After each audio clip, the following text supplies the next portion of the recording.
जेवण न दिल्याने महिलेला बेदम मारहाण करून तिचा खून करण्यात आल्याची घटना कात्रज भागातील दत्तनगर परिसरात घडली।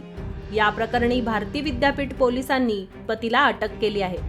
पतीने पत्नीच्या छातीत बुक्क्या मारून खून केल्याची खळबळजनक घटना घडली।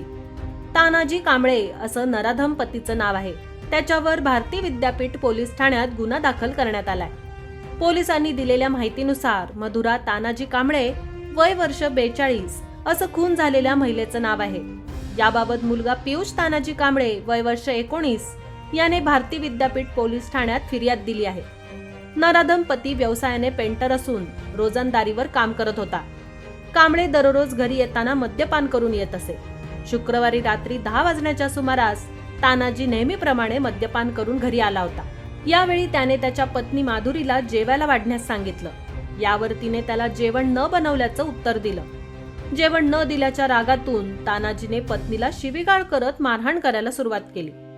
या दरम्यान त्याने पत्नी मधुराच्या छातीवर जोरजोरात बुक्क्या मारल्या व मारहाणीनंतर माधुरी खाली कोसळली। मारहाणीत मधुरा गंभीर जखमी झाली आणि यात तिचा मृत्यू झाला।